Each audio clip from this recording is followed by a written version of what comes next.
नमस्कार. 4 नंबरच्या शाखेमध्ये आतमध्ये बसलो होतो, नेटवर्क नव्हतं. मग शेवटी महाराजांच्या पायाखाली येऊन बसलेलो आहे. मला सर्वांना शिवजयंतीच्या शुभेच्छा देतो. प्रथम मी एक निषेध व्यक्त करतो. नांदेडमध्ये जे घडलं, पोलिसांवरती हल्ला झाला, शीख बांधव हे नेहमी लोकांच्या सेवा करण्यामध्ये त्यांचं खूप चांगलं नाव असतं. पण जे घडलं ते खूप निंदनीय आहे. त्यांनाही समजलं पाहिजे पोलीस आपल्या रक्षणासाठी आहेत. आम्हीही नेहमी पोलिसांच्याबद्दल जेव्हा जिथे हल्ले होत आहेत तेव्हा आम्ही त्याच्यावरती निषेध व्यक्त करतो. आझाद मैदानचा मोर्चा तुम्ही बघितलाच असणार, जेव्हा पोलीस बांधवांवरती आणि आपल्या पोलीस भगिनींवरती ज्या रजा अकादमीच्या मोर्चाने जे हल्ला केला होता तेव्हाही त्याला उत्तर मनसेच्या मोर्चातर्फे देण्यात आलं. पुढे की नाही बघ, तेव्हाही त्याला उत्तर देण्यात आलं. आता काही दिवसापासून जी चर्चा चाललेली आहे की लॉकडाऊन होणार म्हणजे आता जनता तुम्ही बघताय कसं रस्त्यावर फिरते, कामामध्ये गुंतलेली आहे. ते पहिले 3 महिने गेले ते चांगले गेले का लोकांचे? जे घडलं लॉकडाऊन हे किंवा कोणालाही जबरदस्तीचं लॉकडाऊन आणणं कोणाची इच्छा नसेल मला वाटतं. पण 3 महिन्यामध्ये 4 महिन्यामध्ये पूर्वी जे घडलेलं आहे, लाईट बिल वाढलं, शाळेच्या फीज संदर्भात विषय झालेले आहेत सर्व. नंतर जे रस्त्यावरती कामधंदे करत होते, हातावरचं पोट होतं, त्यांची हालत काय झाली तुम्ही बघितलेली आहे. असे हाल होताना तुम्ही जनतेचा विचार एक मेमे फिरतोय बाहेर, बघितलं का? श्रीमंत माणसं होतात करोना कधी जाणार आणि गरीब माणसं होतात लॉकडाऊन कधी जाणार. आम्हाला कामधंदे करणं गरजेचं आहे, हे जनतेचं मत आहे. रेल्वे चालू करताना खूप विचार करण्यात आले, बस चालू झाल्या, बसमध्ये गर्दी, रेल्वेमध्ये गर्दी, असे विषय सगळे खूप चर्चेमध्ये आले. पण सध्या परिस्थिती अशी आहे की लॉकडाऊन केलं तर आम्ही खायचं काय?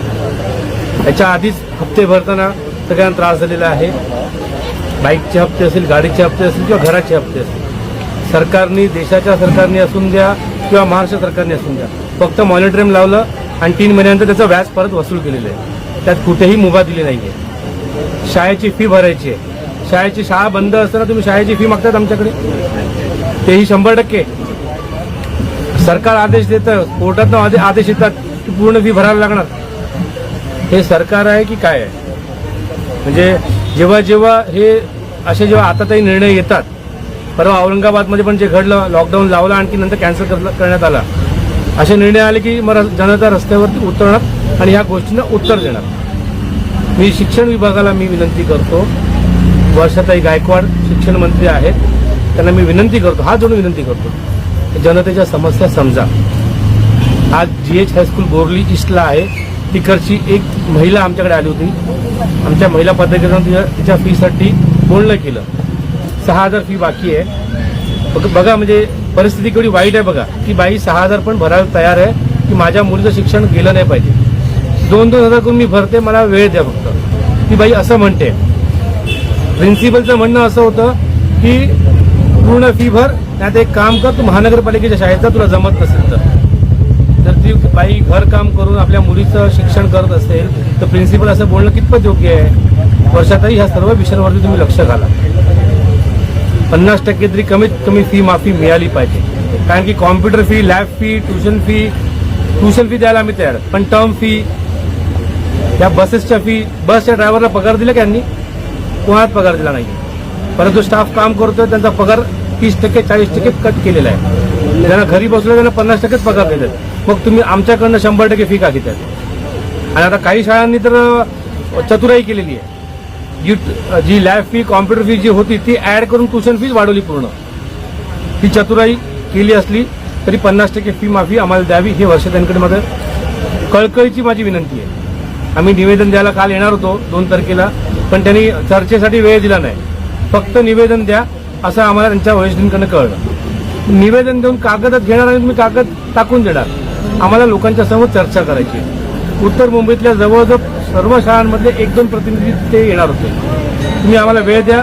जनप्रतिनिधी, पालकांचे जे पालक आहेत, मुलांचे पालक, ते बरोबर आमचे येणार होते. असे वेगवेगळे विषय आहेत.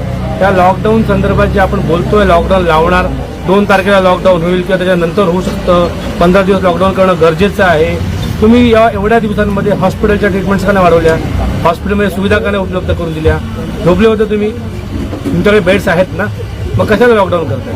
आणि तुमचंच मत आहे, तुम्हीच दिलेले रेकॉर्ड्स आहेत, 85% पेशंट जे आहेत ते असिम्प्टोमॅटिक आहेत. म्हणजे करोनाची इम्युनिटी पॉवर ही मुंबईकरांच्या, महाराष्ट्रातल्या सर्व जनतेमध्ये वाढलेली दिसते. एक परवा न्यूजमध्ये बघितलं की एका बाईनी, पॉझिटिव्ह बाई होती, तिने मुलाला जन्म दिला, तो मुलगा कोरोनाच्या इम्युनिटी सिस्टमसह जन्माला आला, त्याच्यामध्ये अँटीबॉडीज तयार होत्या मुलामध्ये. म्हणजे जर असं असेल तर तुम्ही ह्या लॉकडाऊनचा आमच्यावर बर्डन, दबाव का ठेवताय? लोकांनी आत्महत्या करण्याची तुम्हाला वाटतं का आत्महत्या केली पाहिजे? परत काय होणार? लोक घरात बसणार, जनता घरात बसणार. हा, मग येणार कोण? अदानी आणि टाटावाले. तुम्ही सर्व घरात बसले म्हणून तुमचं बिल वाढलं. दिली का तुम्ही आम्हाला लाईट बिलमध्ये सवलत? एकाही माणसाचं बिल तुम्ही कमी केलंय का? चालवलंय काय तुम्ही? 100 युनिटपर्यंत सूट देणार, काय काय तुमच्या घोषणा होत्या? मोदी सरकारने तर 10 लाख कोटीचं पॅकेज काढलं, त्यातले तर काही करोड फक्त लाईट बिलसाठी दिले होते. कुठे गेले ते पैसे? आम्ही काय फक्त बघत राहायचं का? तुम्ही लॉकडाऊन करणार, जनतेचा जीव जाणार, आम्ही बघत राहायचं फक्त? लाईट बिल, शाळेची फी, असे अनेक विषय आहेत. नोकरी दिली तुम्ही आम्हाला? बोला ना. आमच्या राजसाहेबांनी मध्ये एक भूमिका घेतली, लगेच बोलायला तयार, असं युटर्न घेतला म्हणून. जर जनतेच्या नोकऱ्या जात असतील तर नाणार प्रकल्प महाराष्ट्राचं बाहेर जाणं हे परवडेल का महाराष्ट्राला? 3 लाख कोटीचा का 2 लाख कोटी, जे पण त्यांचा असेल कोटीचा प्रकल्प तो, पण नोकऱ्या कोणाला मिळणार? महाराष्ट्रातल्या मुलालाच मिळणार ना. याला युटर्न नाही म्हणत. हे वास्तविक जे घडतंय त्याला बघून त्यावेळेची जी भूमिका असते ती घेतलेली भूमिका आहे. कोकणातल्या लोकांना पण आता नाणार प्रकल्प पाहिजे आहे, कोणीही त्याला नाही म्हणत नाही. असे वेगवेगळे विषय आहेत. का लॉकडाऊन करायचं? शाळेची फी कमी करा तुम्ही, आम्हाला शाळेची पूर्ण फी माफ करा, लॉकडाऊन करा. आमच्या खात्यामध्ये, प्रत्येक जनतेच्या खात्यामध्ये, घरामध्ये त्यांचं रॅशन पूर्ण भरून द्या आणि त्यांना वरती त्यांच्या अकाउंटमध्ये पैसे येऊन द्या. देणार असाल, आम्ही लॉकडाऊनला तयार आहोत. संपूर्ण जनता तयार आहे.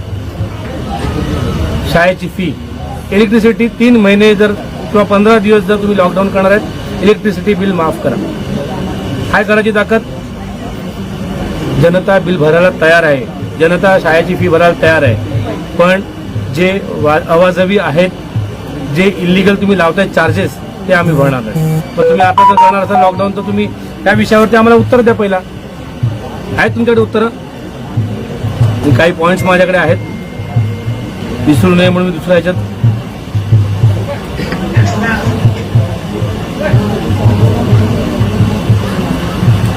या जेव्हा लॉकडाऊन झाला तेव्हा जनता बाहेर गेली, हातावरचं पोट असलेली जनता बाहेर गेली. नंतर रस्त्यावरती जे तुम्ही बघितलं असेल, टोल नाक्याच्या इकडे गर्दी होती, माणसं पायी पायी बाहेर चाललेले आहेत.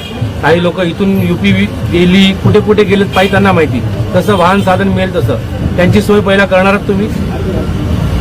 त्यांना कुठे जायचं असेल, आता समजा मुंबईकर चाकरमनी असेल किंवा आपल्या कुठल्याही विदर्भ कोणाला कुठे जायचं असेल, 15 दिवस बोलून मी जातो गावी आणि माझ्या गावी सुद्धा राहतो, तुम्ही त्यांना सोय करून देणारच. पहिला त्यांची सोय करून द्या.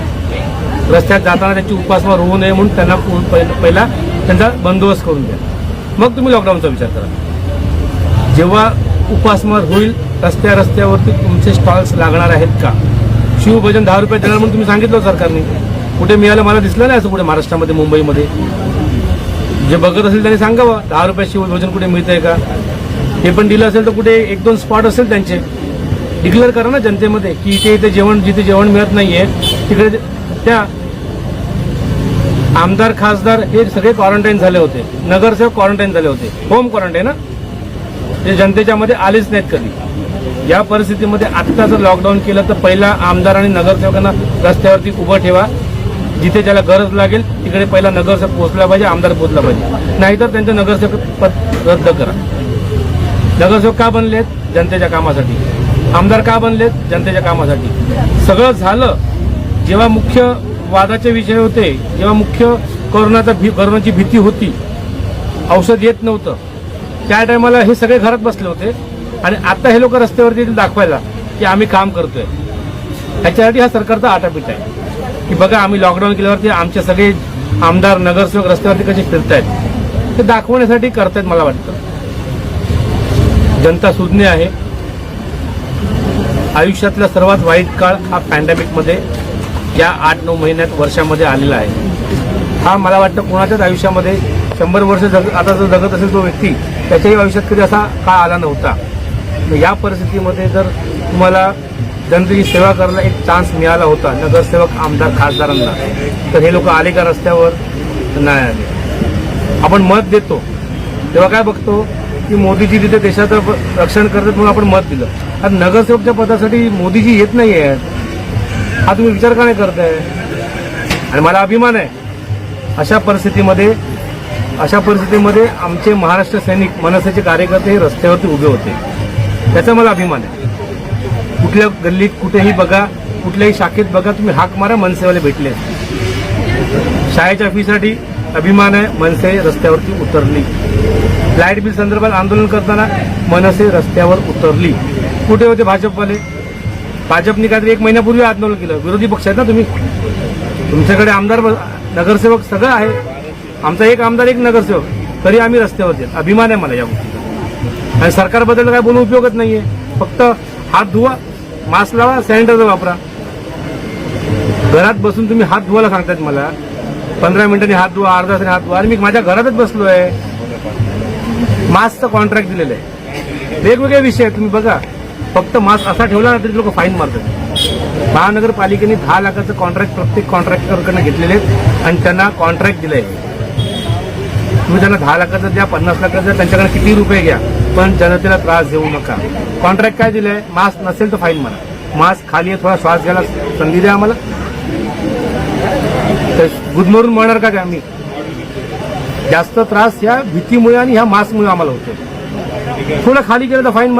मास्क लावलाय ना मी, वॉर्निंग द्या. मी मान्य करेन की मास्क लावला पाहिजे, पण मास्क नाही लावल्या म्हणून तुम्ही असं एवढे तुम्ही 200 रुपये खूप भारी पडतात आजच्या ज्या सामान्य जनतेला. आम्ही टोल नाक्यावरती आंदोलन केलं. टोल नाक्यावरती तर ते मास्कचे जे मार्शल्स आहेत ते मार्शल चालू रिक्षामध्ये धावतात आणि रिक्षा पकडून त्याला फाईन मारतात. ही कोणती पद्धत? माझ्या नातेवाईकांना फोन केला बोरली वेस्टला मॅकडॉनल्ड्सच्या बाहेर. ते बोलले की माझ्या रिक्षामध्ये हे जबरदस्ती घुसलेत. आणि बाई होती आमची एक भगिनी होती. ती बोलते हे माझ्या रिक्षात जबरदस्ती घुसलेत. मी त्यांच्याशी बोललो अरे तुम्ही कोणतीही पद्धत चालू केली आहे की रिक्षामध्ये जबरदस्ती घुसायचं, त्यांना फाईन मारायचा? बोलतो नाही, रिक्षा घेऊन जातोय आम्ही, पोलिसला जातोय. एक तर तो मार्शल कोण आहे माहित नाही, त्याच्याकडनं आयडी कार्ड. काय किडनॅपिंग करतोय का तो? ही वाईट परिस्थिती आणि सरकार ह्या सगळ्या गोष्टीला जबाबदार आहे. कारण की तुम्ही त्यांच्या हातामध्ये हे पैसे कमवायचे धंदे येतात. काही ठिकाणी तर 200 रुपयाचा फाईन आहे ना, 100 रुपये द्या आणि तू जा. काय चालवलंय हे? आमच्यावरती खोट्या केसेस टाकतात. शाळेचं आंदोलन केलं पॅन्डेमिकमध्ये, त्याच्यावरती आमच्यावर केस पडली. लाईट बिलाचं आंदोलन केलं, त्याच्यावर केस पडली. हॉस्पिटलची बिलं, त्याच्यावर केस पडली. हॉस्पिटलची बिलं आत्ताही तुम्ही बोलतात की आम्ही प्रायव्हेटची बेड आमच्या ताब्यात घेणार. ताब्यात घेऊन करणार काय? बिलिंगवरती नियंत्रण कोण ठेवणार? आहे का तुमच्याकडे काय यावर नियंत्रण? तर ते काय नाही. आजच्या घडीलाही हॉस्पिटल्समध्ये 5-5 लाखाचं बिल दिलं जात आहे. सरकार लक्ष घालते. गोपे साहेबांना आम्ही किती तक्रार दिल्या. मी मगाचपासून बोलतोय की मला माझ्या मनसेच्या कार्यकर्त्यांना अभिमान आहे. तर खरंच अभिमान आहे. याचं कारण की पॅन्डेमिकमध्ये या देशामध्ये जर कोविडमध्ये लायसन्स ज्या हॉस्पिटलचे रद्द झाले असतील ते बोरलीतले 4 हॉस्पिटल, तेही मनसेचे आमच्या सर्व पदाधिकाऱ्यांचे, मी आणि माझ्या सर्व महाराष्ट्र सैनिक आणि पदाधिकाऱ्यांचं मी अभिनंदन करीन की 4 हॉस्पिटल, 2 अपेक्स, एक धनश्री आणि एक मंगलमूर्ती, बोरलीत 4 हॉस्पिटलचे लायसन्स रद्द झाले. ते लोक आवाजवी बिल लावत होते म्हणून.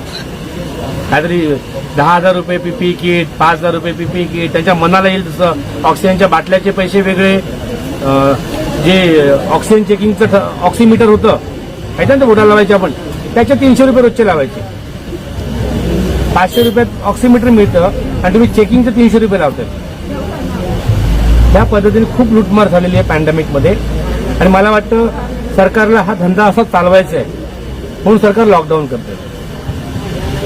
सर्दी आली लगेच पॉझिटिव्ह केला, खोकला लगेच पॉझिटिव्ह केला. अशी उदाहरणं समोर येत आहेत. 4-4, 5-5 जण घरामध्ये आहेत.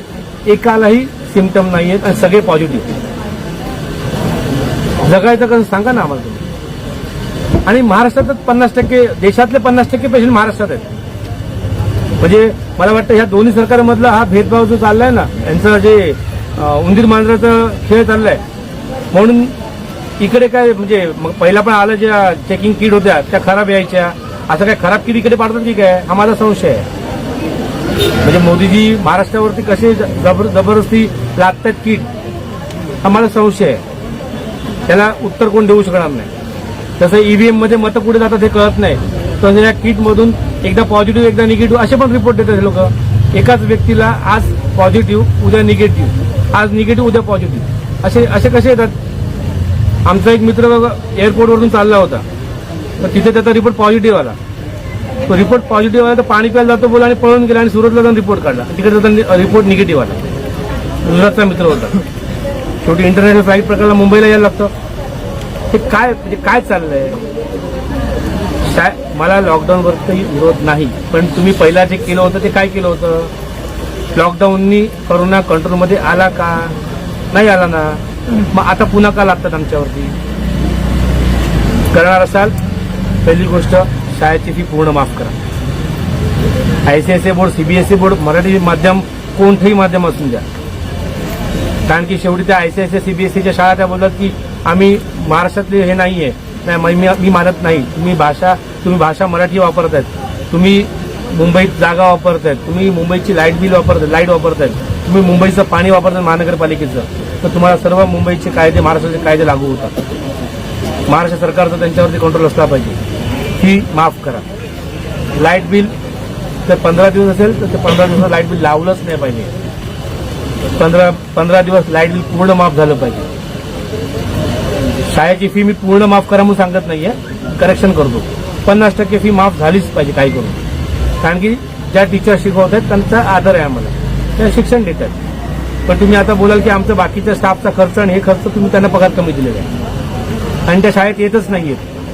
त्या शाळेत म्हणतात तर त्या शाळेत कशाला येतील. टीचर्स घरात शिकवत आहेत, त्यांना पण तुम्ही पे कर दिलाय. आणि शाळेचा खर्च मला वाटत नाही एवढा की असा असेल की त्याच्यातून तुमचा खर्च निघणार नाहीये. जे ट्रस्टीज मर्सडीजमध्ये फिरतायत ना, मग पॅरेंट्स कोणत्या गाडीत नेतात हे त्यांनी बघितलं नाही पाहिजे. तुम्ही शिकवतच नाहीयेत तर फी माझ्याकडे 50% घेतली आहे. लाईट बिल 15 दिवस जर लॉकडाऊन करत असेल तर 15 दिवसाचं लाईट बिल माफ करा. कारण की तुम्ही जबरदस्ती करता म्हणून मी घरी बसतोय. मला घरात बसायची इच्छा नाहीये. मला काम करायचं, मला कामधंदा करायचा आहे. ते साधारण माणसाचं मत आहे. आणि आता कामधंदा नाही केला तर मला आत्महत्या करायला लागेल, हेही लक्षात ठेवा.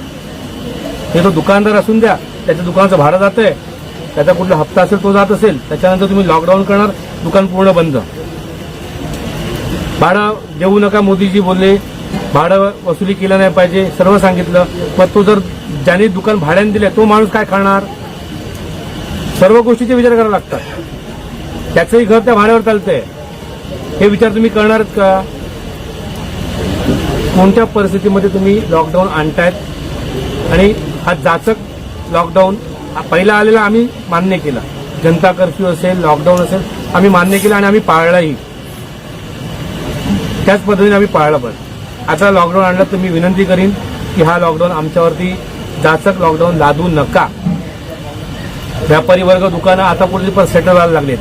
जीएसटीची मार, नोटाबंदीची मार, त्या सर्व मारातनं आता वरती यायला लागलेत. त्यात लॉकडाऊन आला. लॉकडाऊन झाल्यानंतर पुन्हा सेटल व्हायला लागले दुकानदार. थोडेसे दुकानात धंदे व्हायला लागलेत, पुन्हा त्रास. तुमचे सरकारचा धंदा कसा आहे. सरकारचा चांगला धंदा आहे. 100 कोटी तर आलेले दर महिन्यात यायचे. 100 कोटी किती वर्ष झाली सरकारला. 2-3 वर्ष किती झाली. 2 वर्ष. 100 कोटी दर महिन्याला घेतली असती. परमवीर सिंग सारखा व्यक्ती जर बोलतोय तर तुमचा धंदा जोरात चाललाय. गरीबाचा धंदा चालू नाहीये. कन्स्ट्रक्शन साईट बंद झालेल्या आहेत. जो रस्त्यावरती काम करणारा जो बिगारी असेल किंवा कोणही असेल, सगळ्यांचे विचार करणं गरजेचं आहे. मग आमचेच मनसे महाराष्ट्र सैनिक किंवा एनजीओ हे रस्त्यावरती कम्युनिटी किचन या माध्यमातून जेवण देत आहेत. तुम्ही देत आहेत का. हे तुमचे नगरसेवक पण आमच्याकडे घेऊन जायचे कम्युनिटी किचन मधून. राजनगरला कम्युनिटी किचन चालायचं, तिकडचं नगरसेवक आमच्याकडनं जेवण घेऊन जायचे. ही तुमची परिस्थिती आहे. सेना असेल, बीजेपी असेल किंवा कोणताही पक्ष असेल, माझं एवढं मत जर लॉकडाऊन आणणार असाल तर पहिल्या अकाउंटमध्ये आमच्या पैसे टाका. रॅशन भरून द्या आम्हाला. रॅशन म्हणजे रॅशनिंगचा तांदूळ आम्ही बघितले का, ते सगळ्यांना खाणं शक्य नाहीये. फक्त व्यवस्थित रॅशन घरात दिलंच पाहिजे. खर्चाचे पैसे, लाईट बिल माफ झालं पाहिजे 15 दिवसाचं. मुलांची शाळेची फी 50% माफ झाली पाहिजे. तरी तुम्ही सगळं करायला तयार असाल तर आम्ही लॉकडाऊनला सामोरं जाऊ, नाहीतर अजिबात जाणार नाही. मी जनतेला आव्हान करीन की आता विद्रोहच केला पाहिजे. तुम्ही आणि आम्ही जोपर्यंत रस्त्यावर उतरत नाही तोपर्यंत त्या सरकारला जाग येणार नाही. लस आली आहे ना, तुम्ही लस टोचतायत ना, मग का घाबरतायत? लस टोचा सर्वांना. का माणसं लस टोचायला तयार नाहीत? तुम्ही 60 पहिला 60ची एक मर्यादा ठेवली, आता 85ची मर्यादा केली. देऊन टाका सगळ्यांना. तुमच्याकडे जर देशाच्या बाहेर द्यायला लस आहे, मग मुंबई, महाराष्ट्र आणि देशात लस वाटायला तुमच्याकडे लस नाहीये. लस दिली, लस परिणामकारक आहे की नाही? तुम्ही काढलेली लस आहे ती कोविडवरती परिणामकारक आहे. मग तुम्ही आता लॉकडाऊन काय करताय? त्याच्यापेक्षा लस द्या सर्वांना, घराघरात जाऊन द्या ना. थोडा स्टाफ आहे, ते मदत लागेल इकडे मनसेचे कार्यकर्ते महाराष्ट्रात तुमच्यावर उतरायला तयार आहेत. मध्ये दाखवायपुरतं शाखेतनं तुम्ही केलं होतं. उद्धवजींना मी विनंती करेन, तुम्ही शाखेतनं मध्ये काढले होते. लोक पीपीई किट, तुमच्या शाखेतले माणसं पीपीई किट घरी घेऊन घालून जायचे. काय केलं त्यांना माहितीच नाही घरी जाऊन. आता द्या ना लस त्यांना, वाटा. सर्वांच्या माध्यमातून महानगरपालिकेचे हॉस्पिटल्स आहेत, एवढ्या 6 महिन्यामध्ये 8 महिन्यामध्ये त्या हॉस्पिटलचा दर्जा वाढवला पाहिजे होता तुम्ही. तुमचीच महानगरपालिका आहे ना, तिथे 40 वर्ष झाली शिवसेनेला. त्या हॉस्पिटल धड आहे, त्या महानगरपालिकेची शाळा धड आहे, म्हणून ह्या आवाजावी फी आम्हाला भरायला लागतात जनतेला. पहिला तुम्ही 40 वर्षामध्ये काय काय केलंय ना, नीट हॉस्पिटल बांधा. जे हॉस्पिटल बनलेले आहेत त्यांची निगा नीट राखा.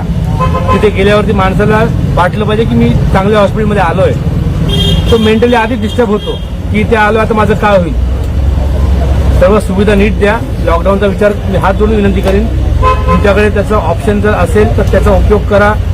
आमच्या काल हेमंत कांबळेंनी पण सांगितलं 3 टर्ममध्ये ड्युटी लावा तुम्ही, 3 हाफमध्ये. काही खूप आहेत असे, तुम्ही त्याचा उपयोग करा. सूचना मिळतात तर तुम्ही तुमच्या इगोवर राहू नका. तुमचा इगो मोदीजी आणि तुमचा इगो चालू असेल, अमित शहा तुमचा इगो चालू असेल, फडणवीस आणि तुमचा इगो चालू असेल, तो तुम्ही चालू ठेवा, पण जनतेवर तुमचा इगो लादू नका. लॉकडाऊन कृपया करून लावू नका, माझी विनंती आहे. 2 दिवसांनी पुन्हा आपण भेटू, बघू लॉकडाऊनचं काय होतंय. मी आव्हान करीन, जर लॉकडाऊन लावलं तर जनतेने रस्त्यावरती उतरणं गरजेचं आहे. धन्यवाद. जय हिंद, जय महाराष्ट्र.